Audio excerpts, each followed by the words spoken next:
clock, put in work, time for me to, time to work.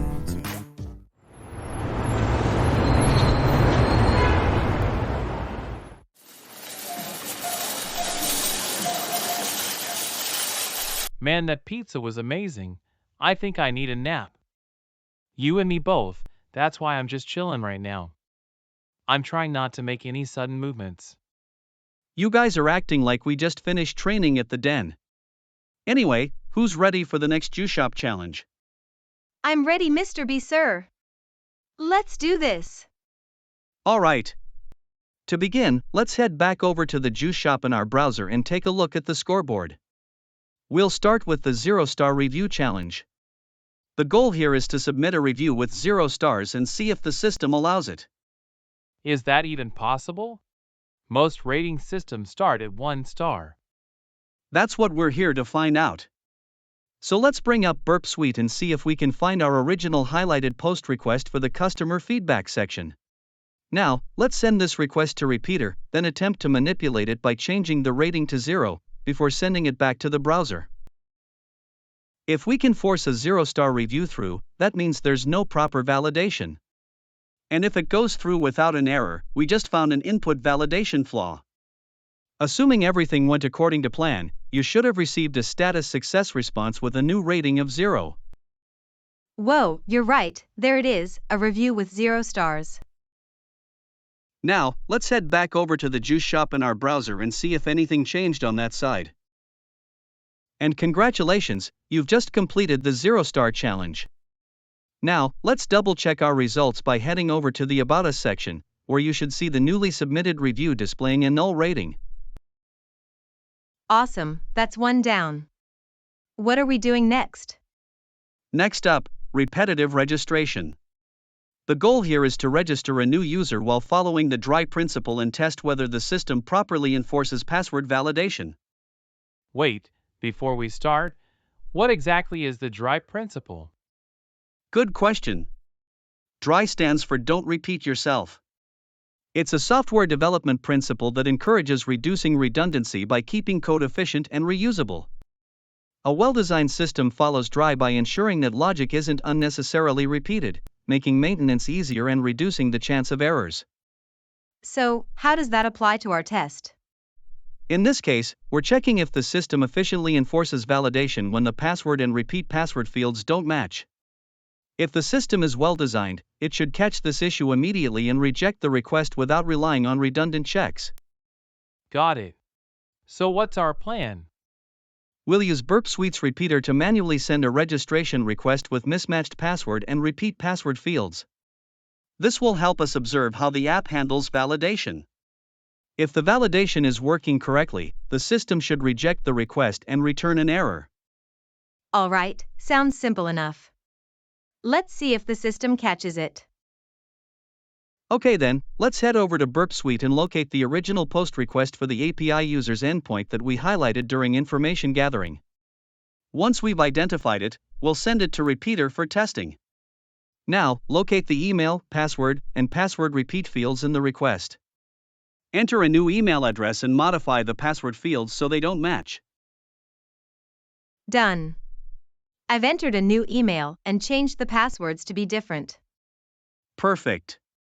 Now, send the request and check the response. If the system is working correctly, it should reject the request, right? That's right.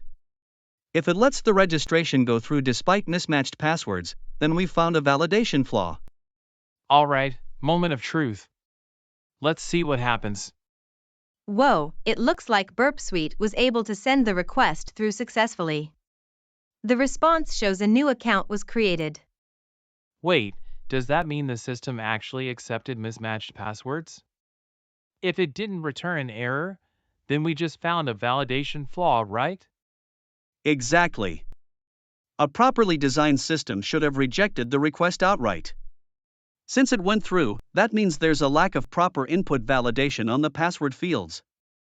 Looks like we just uncovered a security issue. Someone's getting a free mango smoothie today.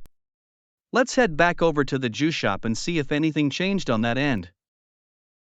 And congratulations, looks like we just solved the repetitive registration challenge. Just to confirm, let's attempt to log into the juice shop with our newly created account. Boom, we're in. Awesome, that's 2 down, only 1 more to go, and that's the empty user registration challenge, right? Right. But before we move on, let's send our post request to intruder and attempt to register the same user multiple times. This is to see if the system properly prevents duplication. Wait, what's the point of doing this? We already found an issue with mismatched passwords. Why test for duplicate registrations? Great question. If the system doesn't properly check for duplicates, a malicious user could spam registrations with the same credentials, causing database pollution or even exploiting weak account management. This helps us verify if proper checks are in place to prevent users from signing up multiple times with the same email. And besides, this gives us a good reason to test out automation by using Intruder for the first time. Alright, let's break this thing even more. Cool, so let's head back over to Burp Suite and open up Repeater. From there, we'll send our request over to Intruder to configure automation. Now in Intruder, let's clear any automatically assigned positions, as we only want to target the specific parameters relevant to our test. So we're only selecting the parts of the request that control user registration, right? That's right, my boy. And, for our test, we'll be targeting the email field. So first, highlight the original email in the request, then click on Add to set it as our payload position. Got it, email highlighted and added. Perfect. Now, let's move on to configuring our payload list. Under Payload Configuration, we'll add the same email a few times with slight variations, like changing uppercase and lowercase letters. These will be sent in multiple requests to see if the system allows the same email over and over. Now, unselect URL encode these characters, because we don't want Burp Suite to modify our payloads. Some applications handle special characters differently, and encoding might interfere with our test results. And we're all set. Last thing to do is click on Start Attack and then watch the magic unfold. We'll be using the sniper attack to systematically register the same user multiple times with our different test payloads. Keep an eye on the response codes. If we see multiple successful registrations, that means the system isn't enforcing unique user constraints. Alrighty, the attack finished running, and I see a bunch of 201 status codes. Wait, does that mean it actually let us register the same user? That's definitely not good, right? Exactly. A 201 status code means the request was successful.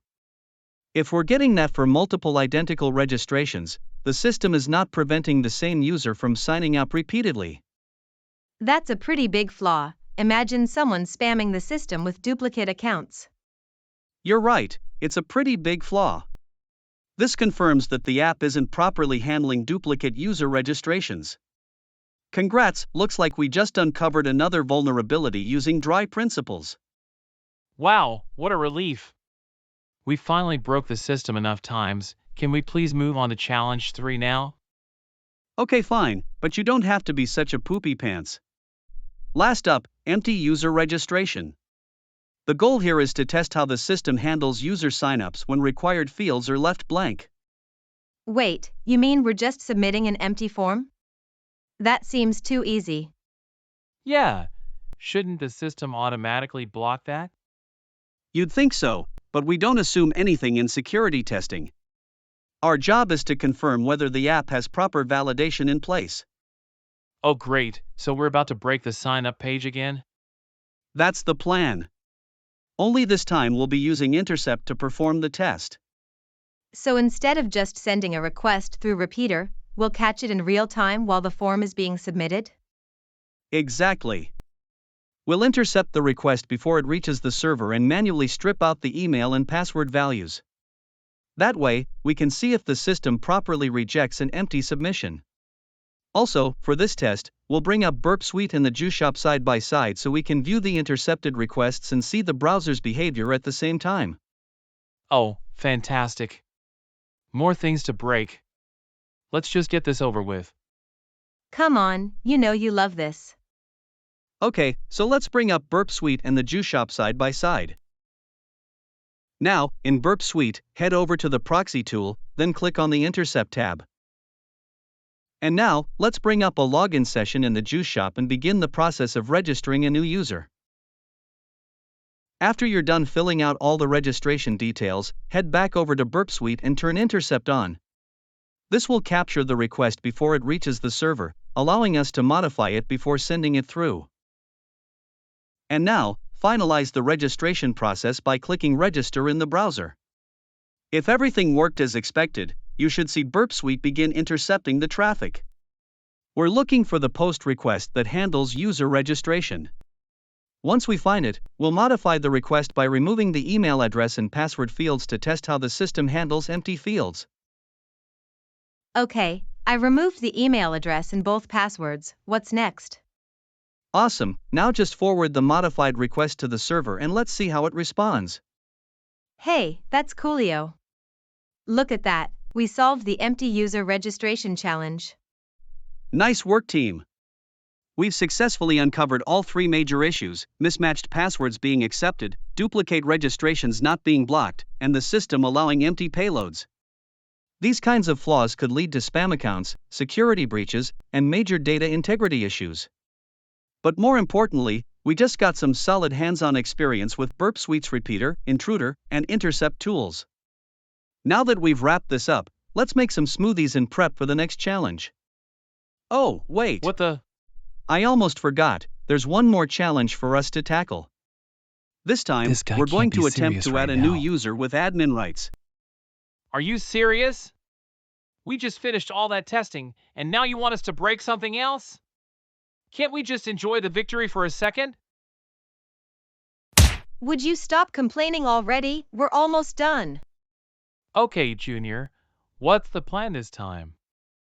Well, if the system isn't properly validating user roles, we might be able to escalate privileges just by manipulating the request. This could expose critical functionality to unauthorized users, leading to serious security risks.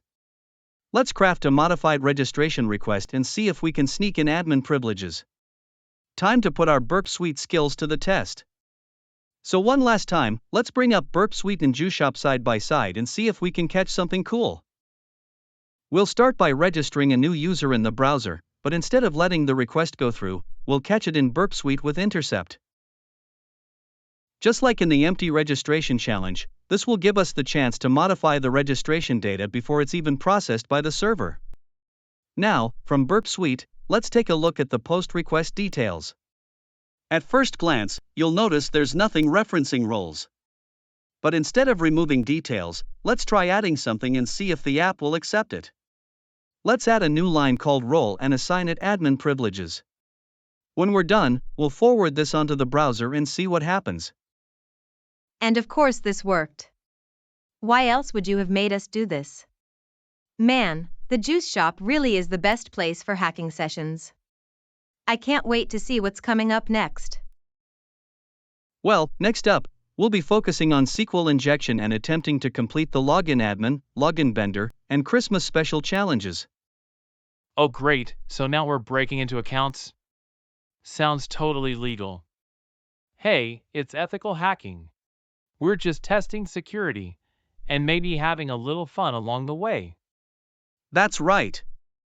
And with that said, we hope you enjoyed this training today, and look forward to seeing you again soon. So until next time, remember, it's always CyberSoul Security, and we out. Time